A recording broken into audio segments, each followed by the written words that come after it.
Assalamualaikum warahmatullahi wabarakatuh. Perkenalkan, nama saya Rogiati Pamungkas, NPM 16 0101 0033. Di video ini saya akan menjelaskan tentang analisis faktor. Analisis faktor memiliki tujuan utama dari analisis faktor yang mendefinisikan struktur suatu data metrik dan menganalisis struktur saling hubungan atau korelasi antar sejumlah besar variabel dengan cara mendefinisikan suatu set kesamaan variabel atau dimensi dan sering disebut dengan faktor komponen. Yang dicontohkan, diketahui karakteristik suatu warung makan yang akan digemari oleh seorang pelanggan. Faktor yang pelanggan terhadap warung itu adalah yang pertama tempat warung tersebut, terus daftar menu dan harganya, serta kenyamanan yang dimiliki warung tersebut, serta kelengkapan warung dan hiburan dan sebagainya. Selanjutnya, tentang teknik analisis faktor. Di sini ada dua. Yang pertama adalah analisis faktor eksploratory, mengungkap pola yang kompleks dengan melakukan eksplorasi kumpulan data dan pengujian prediksi.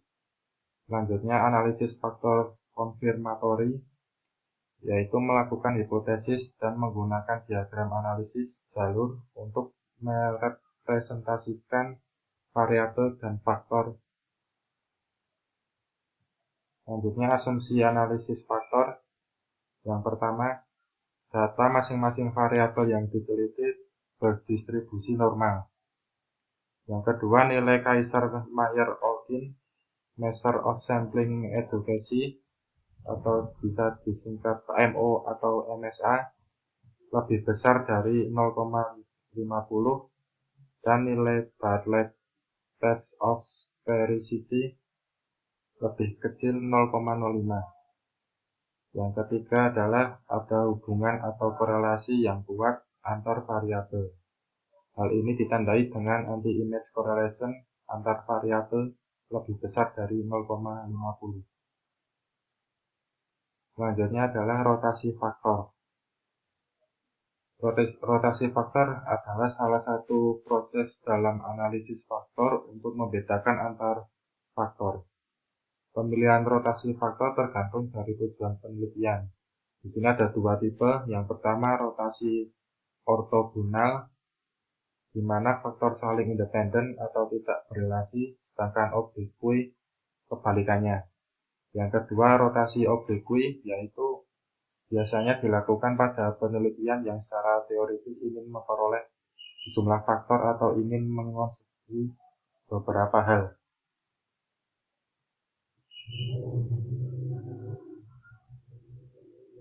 Selanjutnya kita akan masuk ke dalam aplikasi SPSS.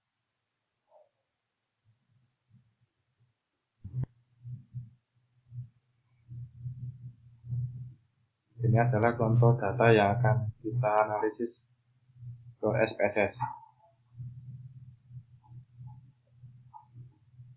Yang pertama adalah klik file, terus pilih open, terus klik data, kemudian kita pilih file of type, kita pilih Excel, kemudian klik analisis faktor data, klik open, kemudian klik OK. Di sini muncul variable view. Di sini type akan diganti dengan numerik, kemudian di kolom desimal diganti dengan angka 0, kemudian di label kita samakan dengan kolom name. Yang terakhir adalah measure, diganti dengan scale semua. Berikut adalah data yang sudah diubah. Kemudian klik analyze, klik dimension reduction, terus copy faktor, kemudian dipindah ke variabel, terus klik deskriptif, kemudian checklist initial solution, terus anti match, yang terakhir adalah KMO, dan klik continue, terus klik extraction, dan itu diklik correction metric, kemudian checklist script plot, kemudian klik continue, dan klik rotation. Di sini kita akan pilih Vary Max dan klik Rotation Solution. Selanjutnya continue. Kita klik Scorers dan checklist Save as Variable dan klik Regression dan klik Continue. Kita klik OK.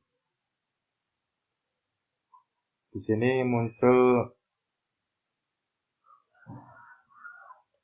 tampilan output dari SPSS sebelumnya. Setelah muncul seperti pada tampilan di layar, kita akan melakukan interpretasi analisis faktor di Microsoft Word. Pada tabel KMO and Bartlett Test, pada Kaiser-Meyer-Olkin Measure of Sampling Education, menghasilkan angka 0,849 yang berarti lebih dari besar 0,50, maka analisis bisa dilanjutkan. Kemudian Bartlett Test of Specificity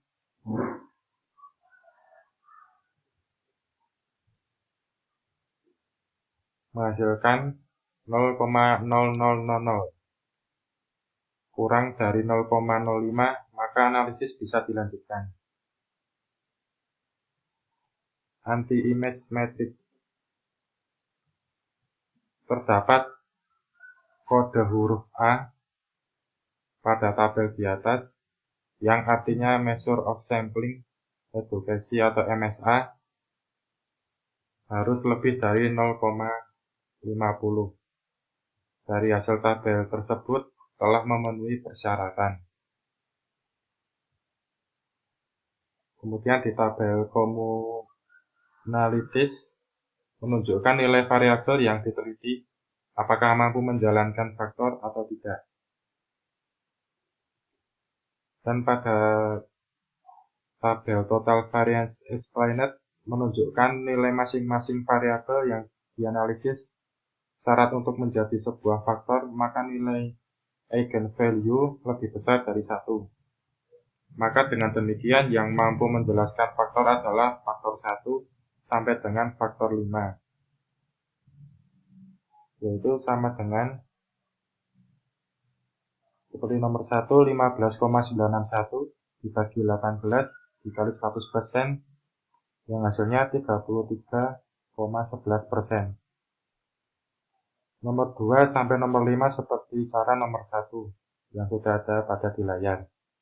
Jika semua faktor di atas ditambahkan, maka hasilnya 61,99% variasi. Pada tabel script plot menunjukkan jumlah faktor yang terbentuk. Caranya dengan melihat nilai titik komponen yang memiliki nilai eigenvalue lebih dari 1. Pada gambar tersebut ada 5 titik komponen yang memiliki nilai eigenvalue lebih dari 1, maka dapat diartikan ada 5 faktor yang terbentuk. Di situ ada faktor 1, 2, 3, 4, dan 5. Dan pada komponen tabel metrik menunjukkan nilai korelasi masing-masing variabel dengan faktor yang terbentuk seperti pada tampilan layar.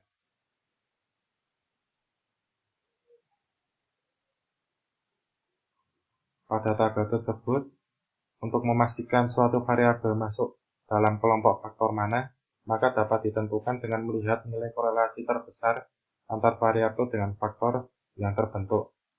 Cara membacanya adalah X1.1 adalah korelasi terbesar dengan faktor 4, yaitu 0,626. Untuk X1.2 dan selanjutnya sampai Y, seperti contoh pada X1.1, cara membacanya. Maka dapat disimpulkan anggota masing-masing faktor adalah faktor 1 adalah X2.2, kemudian X2.3, X4.1, X4.2, X4.3, dan Y. Untuk faktor 3-5 seperti pada gambar di layar. Faktor skor. Terakhir silakan perhatikan pada data view. Maka akan terdapat variabel baru dengan nama faktor 1.1, faktor 2.1, faktor 3.1, faktor 4.1, faktor 5.1. Faktor 1.1 adalah faktor skor dari faktor 1 dan seterusnya. Sekian dari saya. Bila ada kesalahan dalam pengucapan, wassalamualaikum warahmatullahi wabarakatuh.